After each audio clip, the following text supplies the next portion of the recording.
Tororo district is a rural border district in Eastern Uganda. It has a history of non-governmental organizations and research organizations operating in the area in the sector of health, education, and agriculture, among others. Despite the heavy presence of foreign donor investment, you can still see how poor the infrastructure is, starting with a poor road network. The communities here depend on subsistence farming to earn a living. They keep some animals as well in their backyards. This is really to support the home, but also to sell some surplus in case there is need to meet some of their needs in the home. We've been doing research in this area for over a decade, based in health facilities. We returned in 2018, this time shifting focus from health facilities to households to try and understand how antibiotics are used in this community and why they are needed here. I started off by visiting households with a bag of antibiotics to engage people in conversations about why antibiotics are used here, what antibiotics they use, and where they get them from. Following that, I spent over 10 months in the area, in households, trying to understand the realities of everyday life here and what people are grappling with in terms of health, in terms of how they earn a living, but also to get an appreciation of how antibiotics fit in this context. Right now, I'm going to be meeting Mary, who is a village health team member that I worked with during my research here, helping me navigate the process of engaging with participants and understanding how antibiotics are used in rural households.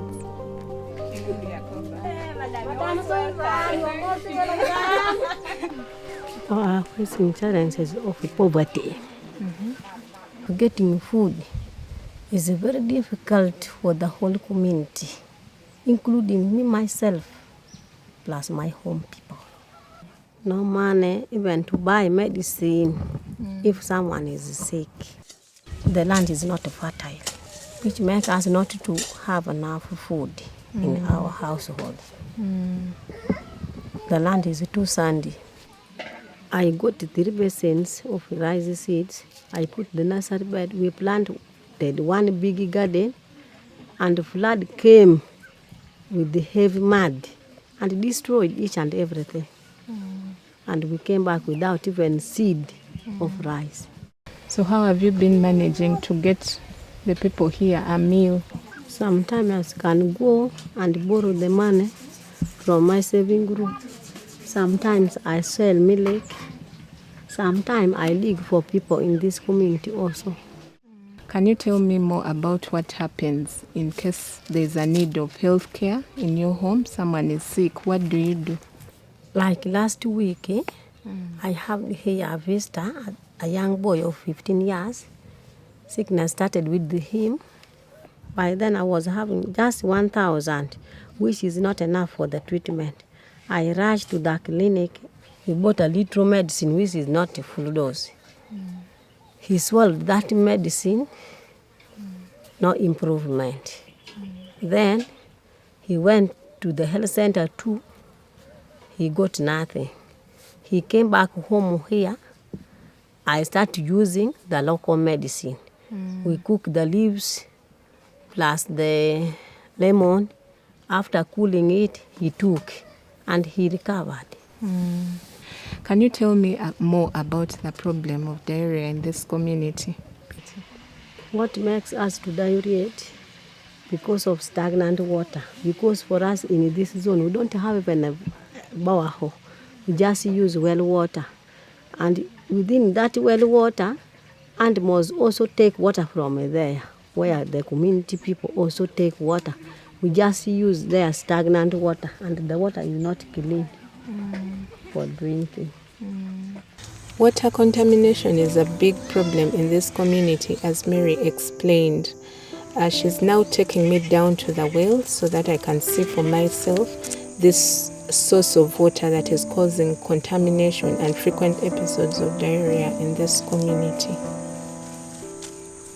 Why are people forced to use this water? Do they not have another source of water for home use? There is a borehole in Penny, the other side. One of the water user committee needs some little money, like 5,000, for using there in that borehole.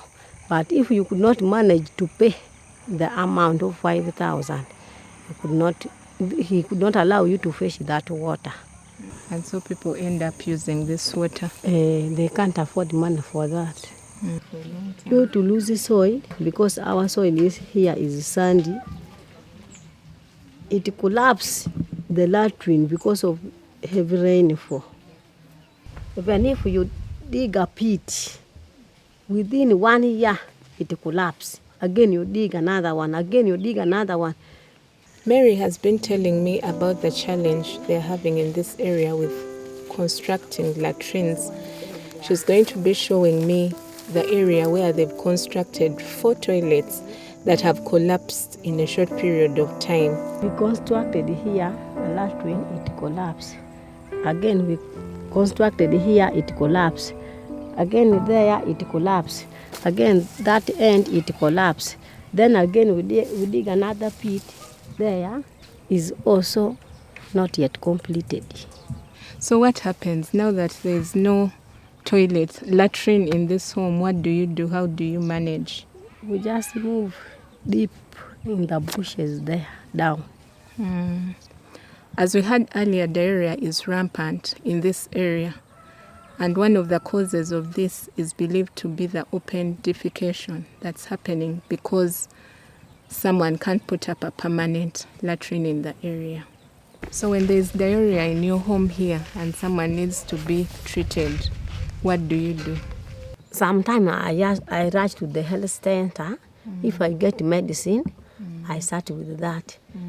You know one bad thing, our health center too is not working in weekends. It works only in weekdays.